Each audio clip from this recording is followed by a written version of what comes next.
শেফালির বিয়ের কত লোক আগাইলেন? তোর তো না কয়ে শেফালির বিয়ে অনেক দূর আগে এই শেফালির বিয়ের 3 তারিখ ঠিক হয়ে গেছে। আচ্ছা, এই সামনের জুমা, এই যে শুক্রবার বার জুমা, আচ্ছা, ওই ওরা শেফালিকে তুলে দিতে হয়।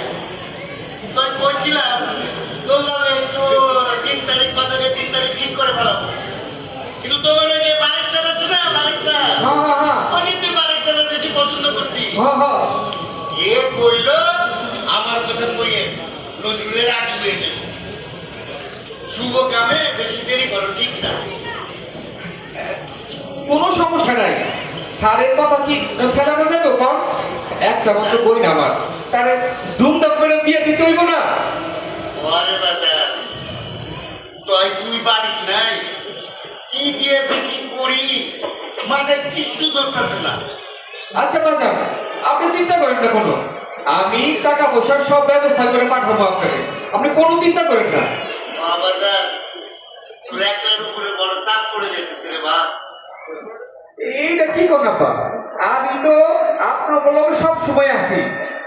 আরে আপনারা তো সব সময় আমাকে লেখাপড়ার জন্য, মানুষ করার জন্য এই জীবন দিয়েই দিছেন, এখন আমাদের কিছু করতে দেন।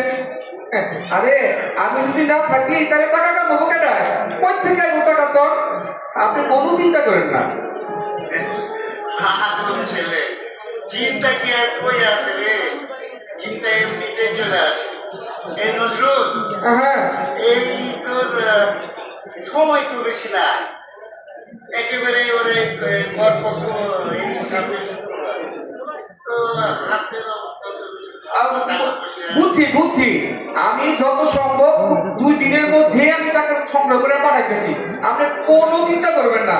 আপনি শুধু আল্লাহর কাছে হাত তুলে দোয়া করেন আমি যেন সুস্থ থাকি। আমি তাহলে এখন রাখি আপা। আচ্ছা আচ্ছা। এই নজরুল, শুনবা, বিদেশের বাড়িতে থাকোস, গাড়ি ঘোড়া চালাস, একটু গাড়ি ঘোড়া দেখে চালাস বাবা। আচ্ছা ঠিক আছে, তাহলে আমি এখন রাখি। আসসালামু আলাইকুম। ওয়ালাইকুম আসসালাম।